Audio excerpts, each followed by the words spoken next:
Olá, pessoal! Meu nome é Marina Montzel e eu vou abordar o manejo cirúrgico de gravidez ectópica tubária não rota. Então, a indicação. A gravidez ectópica é uma condição configurada por uma gestação extrauterina, que ocorre quando o blastocisto se implanta fora do útero. Os principais sítios de implantação são as tubas uterinas, 95 a 96%, podendo ser intersticial, ístmica, fíbrica ou ampular, sendo a última mais comum, representando 70% das gestações ectópicas tubárias. E menos comumente, o colo uterino, ligamentos do útero ou outra localização abdominal. Os fatores de risco mais comuns para essa doença são doenças inflamatórias pélvicas e ISTs prévias, cirurgias tubárias, pélvicas ou abdominais prévias, fertilização assistida, idade maior que 35 anos, tabagismo, múltiplos parceiros sexuais, gestação ectópica prévia, falha de métodos contraceptivos, endometriose e exposição a dietilestilbestrol. Apesar de reconhecidos, cerca de 50% das mulheres antes da ruptura tubária são assintomáticas e sem fatores de risco previamente identificados. Quanto ao tratamento, o manejo expectante pode ser realizado quando não é localizado o sítio da gestação ectópica, quando há queda acentuada nos níveis de beta-HCG, quando a paciente é assintomática ou quando há condições de acompanhamento frequente, sendo realizada reavaliação caso haja qualquer mudança de quadro clínico. Já o tratamento medicamentoso com metotrexato, que apresenta eficácia semelhante ao manejo cirúrgico, é indicado para pacientes hemodinamicamente estáveis, com beta-HCG menor de 5.000 microunidades por ml, sem atividade cardíaca fetal detectada, com massa menor do que 3,5 cm e sem líquido livre na pelve. Além disso, esse é contraindicado em caso de doença renal, hematológica, hepática ou pulmonar, imunodeficiência, úlcera péptica ou gestação heterotópica, gestação intrauterina e extrauterina concomitantes. O manejo cirúrgico é indicado em casos que não encontram os critérios para os dois anteriores. A remoção cirúrgica pode ser laparoscópica ou aberta, sendo a primeira técnica mais utilizada, e por isso a abordagem a ser detalhada nesse vídeo. No caso da gravidez tubária, pode ser realizada salpingectomia, remoção da tuba uterina, principalmente caso não haja interesse em manutenção da fertilidade ou em caso de não ser possível o salvamento da tuba, e caso contrário, é realizado o procedimento conservador, a salpingostomia, na qual é removido apenas o conteúdo da gestação ectópica. Em relação à clínica, muitas vezes a gravidez ectópica é assintomática antes da ruptura. Em caso sintomático, os sintomas costumam surgir em 6 a 8 semanas de atraso menstrual, apesar de serem possíveis variações. Os principais sintomas são sangramento vaginal, sem padrão específico, e dor pélvica, que pode ser de intensidades, evolução, início e localização específica variadas. Ao exame físico, devem ser avaliados sinais vitais em busca de evidências de instabilidade hemodinâmica, além de poder ser observado desconforto ou palpação abdominal, distensão abdominal ou sinais de irritação abdominal. Apesar disso, muitos casos apresentam o abdômen inocente à palpação. O exame ginecológico especular pode confirmar que o sangramento é exteriorizado por via vaginal, além de ser útil para excluir diagnósticos diferenciais de sangramento vaginal.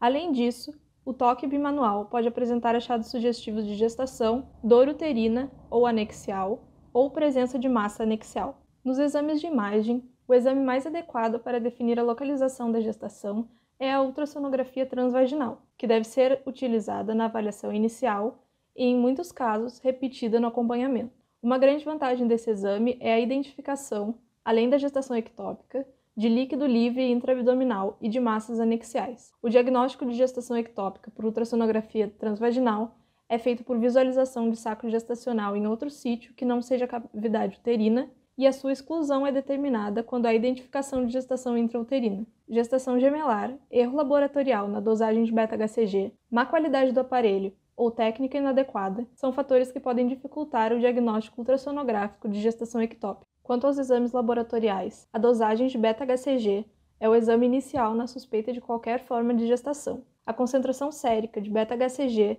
em 85% das gestações normais eleva-se em pelo menos 66% a cada 48 horas nos primeiros 40 dias, enquanto nas gestações anormais, essa elevação costuma ser mais lenta e alcançar níveis mais baixos. A zona discriminatória nível no qual deve estar presente o saco gestacional na cavidade uterina por ultrassom transvaginal, varia de 1.500 microunidades por ml a 2.000 microunidades por ml, dependendo da fonte utilizada como referência. Em caso de elevação normal dos níveis de beta-HCG, esses devem ser acompanhados até a realização de ultrassom para diagnóstico de gestação tópica ou ectópica. A elevação anormal dos níveis indica gestação anormal. E, por fim, o decréscimo dos níveis de beta-HCG indica gestação frustrada ou gestação ectópica com resolução espontânea. Em relação a outros exames, devem ser solicitados também sorologias de sífilis, HIV e hepatite B, hemograma e tipagem sanguínea. No caso de gestação ectópica em paciente RH negativo, essa deve sempre receber imunoglobulina anti-RH.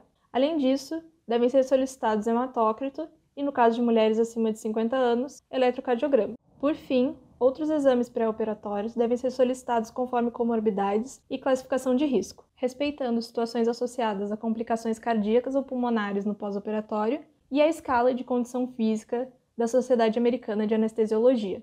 Dentre os equipamentos utilizados, os instrumentos usados durante a salpingectomia e a salpingostomia laparoscópica são sistema de irrigação e aspiração, bolsa endoscópica para coleta do material em caso de grande volume, trocarte principal e 2 a 3 trocartes acessórios, instrumentos bipolares, instrumentos monopolares, bisturi harmônico ou fio em alça laparoscópica, pinça atraumática, porta-agulhas laparoscópico, tesoura e os monitores de vídeo.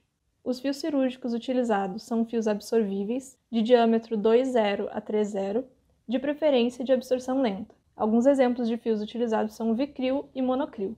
Em relação aos equipamentos de proteção individual, os cirurgiões, auxiliares e instrumentistas devem usar touca, máscara cirúrgica, pró-pé, avental cirúrgico esterilizado, luvas cirúrgicas e máscara cirúrgica. Os circulantes da sala, por sua vez, devem utilizar máscara, touca, pró-pé e pijama cirúrgico. Na situação atual de pandemia de Covid-19, ainda deve ser utilizado óculos de proteção ou protetor facial e, em caso de intubação, uso de eletrocautério ou procedimentos geradores de aerossóis, o Colégio Brasileiro de Cirurgiões recomenda o uso da máscara N95. Sobre o termo de consentimento livre e esclarecido. O termo de consentimento livre e esclarecido deve incluir 1. A aceitação ou recusa da paciente em relação ao procedimento recomendado. 2. A anotação de que a importância da intervenção foi explicada à paciente. 3. Em caso de recusa, as razões da recusa da paciente. E 4. Uma declaração sobre as possíveis consequências à saúde da realização ou não realização do procedimento, conforme tenham sido descritas à paciente. Na salpingectomia, deve ser esclarecida a possibilidade de haver lesão do ovário ipsilateral. Assim, a possibilidade de oforectomia e seus efeitos sobre a fertilidade e a função hormonal devem ser discutidos. Além disso, o desejo da paciente de engravidar no futuro deve ser investigado. Já na salpingostomia, é importante ressaltar, além dos riscos semelhantes aos anteriores, a possível necessidade de realização de salpingectomia em caso de danos irreparáveis à tuba uterina. O risco de doença trofoblástica persistente é maior no procedimento conservador do que no radical. Preparo pré-operatório.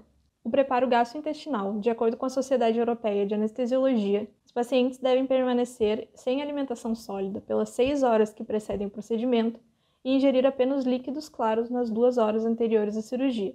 Quanto à antibiótico profilaxia, de acordo com o Colégio Americano de Ginecologistas e Obstetras, não é necessário o uso de antibiótico profilaxia em cirurgias ginecológicas laparoscópicas tubárias. E sobre a profilaxia de efeitos tromboembólicos, para pacientes sem risco de tromboembolismo venoso, é recomendada a deambulação precoce após cirurgias laparoscópicas e para aquelas com risco de tromboembolismo venoso, utiliza-se heparina de baixo peso molecular ou outros anticoagulantes. Os fatores de risco de trombose venosa profunda são obesidade, idade maior que 40 anos, gravidez, tabagismo, estase venosa crônica, imobilização, trauma, modeladores seletivos dos receptores de estrógenos, cirurgia abdominal e pélvica, cirurgia extensa, trombofilia, doença maligna, história de trombose venosa crônica e história de tromboembolismo pulmonar. Procedimento cirúrgico e pós-operatório, iniciando pela salpingectomia. Quanto à organização da sala cirúrgica, o cirurgião principal deve estar posicionado lateralmente ao paciente e o monitor diretamente à sua frente, geralmente próximo à região superior da coxa da paciente, na cirurgia ginecológica, 10 a 20 graus acima do nível dos olhos. O instrumentador e a bandeja devem ficar ao lado do cirurgião principal, Os pedais devem estar posicionados adequadamente, de forma que o cirurgião os alcance confortavelmente, sem ter que movimentar o tronco ou tirar os olhos do monitor. O restante dos elementos devem estar posicionados conforme a imagem. Posicionamento da paciente. Nas cirurgias ginecológicas por vídeo, a paciente é posicionada em posição de litotomia, com as pernas em apoios acolchoados, sem que os quadris estejam em abdução, flexão ou rotação externa agudas. Os joelhos não devem estar flexionados a mais de 90 graus. Alternativamente, também é descrita na literatura o uso da posição de Trendelenburg. Anestesia. As cirurgias laparoscópicas em ginecologia podem ser realizadas com anestesia regional ou geral. Predominantemente, é feita a opção pela anestesia geral, com intubação endotraqueal justificada pelo maior conforto da paciente, controle da ventilação para controle da hipercapnia, relaxamento muscular, proteção das vias aéreas contra o refluxo por aumento da pressão intraabdominal e instalação de tubo orogástrico. O uso de anestesia local nos portais de entrada pode contribuir para a redução de dor no pós-operatório. Ato cirúrgico. Inicia-se o procedimento com acesso à cavidade abdominal com trocarte umbilical, insuflação e posicionamento de 2 a 3 trocartes acessórios. Após, a tuba uterina é identificada, presa e levantada pelas pinças atraumáticas e a porção proximal dessa é dissecada e transeccionada, utilizando a fonte de energia escolhida, que já realiza a hemostasia. Em seguida, a mesosalpinge é coagulada e transeccionada, até que ocorra a liberação da tuba. Como técnica alternativa, o suprimento vascular pode ser ligado por 2 ou 3 alças de sutura endoscópica, e então a porção distal às ligaduras é seccionada com a tesoura. Após a excisão, o material é puxado por cânulas acessórias. Em caso de gravidez ectópica de maior tamanho, o material deve ser retirado em saco endoscópico e pode ser realizado morcelamento em saco fechado. Para a remoção completa de todo o tecido trofoblástico, deve ser feita a irrigação e aspiração da pelve e abdômen, removendo completamente sangue e resquícios teciduais. Todos os orifícios de sucção devem ser posicionados dentro do líquido, evitando a remoção acidental do gás de insuflação. Ao final do procedimento, os possíveis locais de sangramento são avaliados, com pressão reduzida, e a pressão intraabdominal é reajustada para 7 ou 8 mm de mercúrio. A insuflação de CO2 é então suspensa e a tubulação de gás desconectada do trocar. Após, as portas de gás dos trocartes são abertas e é aplicada pressão manual para auxiliar a eliminação do gás. Os trocartes são removidos sob visualização, com atenção a possíveis herniações ou sangramento. É recomendado por muitos cirurgiões o fechamento de defeitos faciais para evitar a formação de hérnias de parede abdominal, que é realizado com pontos interrompidos, de fios de absorção lenta e espessura zero. As incisões cutâneas são fechadas com sutura subcutânea com fio 4-0 de absorção lenta ou, alternativamente, com adesivo Dermabond ou fita cirúrgica. Intercorrências e complicações. As principais intercorrências observadas na salpingectomia laparoscópica são comuns a todas as videocirurgias. As intercorrências mais relevantes são as perfurações de vísceras, vasos ou nervos durante o acesso abdominal, facilitadas por esvaziamento gástrico insuficiente, aderências intraabdominais, plenitude vesical, pneumoperitônio insuficiente, entre outros fatores de risco. O local mais comum de lesão na videocirurgia é o intestino, que, caso diagnosticado tardiamente, são causas importantes de sepse e morte. Assim, a lesão de alça intestinal pode ser corrigida por rafia laparoscópica e deve ser removido da cavidade abdominal qualquer material intestinal extravasado. No caso de lesão de grande magnitude, pode ser necessária a abertura da cavidade abdominal e conversão para a laparotomia. Em relação às lesões vasculares, a maioria ocorre na inserção do primeiro trocar. Além disso, é comum a lesão da artéria epigástrica inferior, comumente na segunda punção. O sangramento de lesões de vasos podem ser controlados por compressão local, coagulação eletrocirúrgica ou ligadura ou sutura vascular, dependendo da extensão da lesão e tamanho do vaso atingido. Quanto às complicações, são mais frequentes infecção ou hematoma da ferida operatória, enfisema subcutâneo por infiltração de CO2, edema de vulva e irritação peritoneal pós-operatória causada por retenção de CO2 dentro da cavidade abdominal. Entretanto, tais complicações não são consideradas de alta recorrência e os procedimentos minimamente invasivos costumam apresentar risco reduzido. Pós-operatório. Por se tratar de cirurgia laparoscópica, caso não haja complicações, o paciente recebe alta e pode retornar às suas atividades diárias e à sua dieta normal em alguns dias. As pacientes RH negativas devem receber de 50 a 300 microgramas de imunoglobulina anti-RH. por via intramuscular no prazo de 72 horas. Deve-se manter o monitoramento sérico de beta-HCG até níveis indetectáveis, visando identificar a persistência de tecido trofoblástico. A paciente deve ser orientada a manter a ferida operatória limpa e seca e buscar atendimento em caso de dor ou febre persistentes ou presença de secreção fétida no local da operação. A ovulação costuma voltar a ocorrer cerca de 2 semanas após o fim da gestação inicial e a paciente deve receber orientações acerca do risco aumentado de reincidência de gestação ectópica. Por fim, devem ser prescritos medicamentos analgésicos para controle da dor após alta. Salpingostomia. Organização da sala, posicionamento da paciente e anestesia. Esses apresentam características semelhantes às citadas anteriormente para a salpingectomia. Ato cirúrgico. Após a entrada na cavidade abdominal por procedimento igual ao descrito para a salpingectomia, a tuba é identificada e levantada por pinça traumática. A seguir, é injetada a solução de vasopressina na mesosalpinge abaixo do local de implantação da gestação, por meio de uma agulha de calibre 22. Utiliza-se então uma ponta de agulha monopolar para realizar uma incisão longitudinal de 1 a 2 cm em posição oposta à mesosalpinge sobre o segmento tubário que cobre o saco gestacional. Para a remoção do saco gestacional, pinças atraumáticas são utilizadas para segurar uma das bordas da incisão, enquanto é utilizada uma sonda de aspiração e irrigação entre a parede tubária e o saco gestacional. Realiza-se a hidrossecção em conjunto com divulsão suave pela sonda para retirar da tuba todos os produtos da concepção, podendo ser necessário o auxílio de uma pinça para tecidos delicados. Sangramentos são controlados por meio de coagulação eletrocirúrgica